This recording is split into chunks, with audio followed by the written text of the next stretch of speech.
Would you explain if your practice or philosophy has changed at all throughout your career? And if so, how? Oh, my philosophy has never changed from the standpoint that there is no athlete or no game worth an athlete's health. And that's the way I've always approached it. I mean, when you're hurt, you're not playing. I don't care if you're a starting quarterback or you're the sixth or seventh man on a basketball team. If you're hurt, you're not going to play. I don't care what the score of the game is. If you have to go in and play, you're not going to play. If I think you're going to do more damage, and I think I've always followed that, there's no games as important as a player's health. That's about it on that one. So how did you first get involved with the OATA? Well, I was one of the original guys that met in a meeting.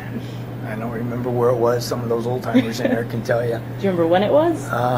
In the 60s sometime, late 60s, 70s, right in there. We had 25-year anniversary. It was last year. So it'll be like 84, 85 when we all sat down at it was a Great Lakes Athletic Trainers meeting, I believe. And we got to organize our state. And we all agreed that that's my first introduction to one of the I wasn't one of the original founders or anything like that, but I happened to be in the meeting because I was one of the new young guys, I guess. Well, what's your favorite memory about being involved with OATA? Favorite memory? If you have a good All story. all of them were good from the standpoint that Dale Googans was one of the original members. Introductory class. He was my mentor when I was growing up as a student, and the friendships that you have with all these guys, it's unbelievable. Some of them you've been your student. Now the biggest thing is some of my students are involved in the same thing, which makes you feel good. You know, geez, I just saw one in there that I haven't seen for I don't know how long. So it was the Dayton connection. So looking back, would you change anything about your career?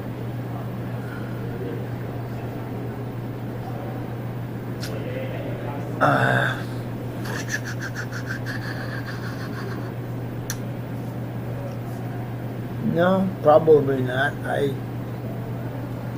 Anybody that does it for 30-some years, I mean, you got to like what you're doing. And the biggest thing I miss since I retired, I don't miss the coaches. I don't miss the athletic directors, administrative personnel. I miss the kids. I really miss the kids. I miss taking care of the kids and seeing them on a daily basis, and being in the training room, things like that. That's what you really miss about it.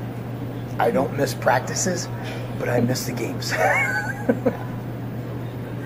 So, were you an author, creator, inventor of anything, part of big legislation? No, not really. No. So how did you get inducted into the Hall of Fame? How did I get some? I think one of my ex-students nominated me back in 1997, and you don't get in this job to be in the NATA Hall of Fame. You feel honored to be a member, a small part of all these guys that have gone on before us, and it was a great honor to be honored by your state to be inducted into their Hall of Fame, and just to carry on the tradition of helping people and helping athletes and things like that. And I guess just the idea of Jerry Whetstone, one of my ex-students, he's a big timer in this. And I would have never believed it when he was a freshman at Ashland University that he'd go this far. But it makes you feel good to see guys progress, carry on the tradition, and I think the biggest thing the OATA has done is the legislations that involve high school athletics and getting athletic trainers into the high schools.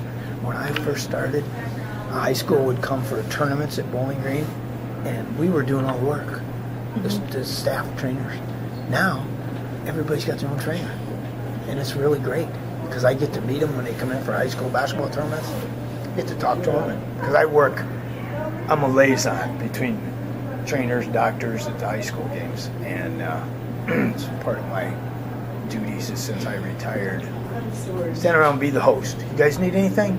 Your water's over here, your ice is here. You need anything? You want me to look at anybody? Good story. A kid from Edgerton High School blows his ACL out in a tournament game and ended up not playing anymore. They lost the next game they played because he wasn't there. He was one of their better players. I saw him a year later. He's playing baseball in Indiana, in a small college in Indiana. And I asked him, "How you doing?" He said, "Oh, I'm doing good. Thanks for all your help that day." And that makes you feel good. And I didn't do anything except the head trainer at the high school said, "What do you think?" So I started testing it out the way I test it. I said, "Well, I think you're right. I think he's not going to be able to do any more tonight." So that makes you feel good that a kid comes back and says, "Thanks for all your help." Not many times you get thanks from coaches. It's more like, "Why can't he play?" So, is there anything else you'd like to share with Hall of Fame, young professionals? Hey, just put your nose to the grindstone. Spend as much time in that training room as you can get in there. And you'll learn. Learn by watching and asking questions. The books ain't going to tell you everything.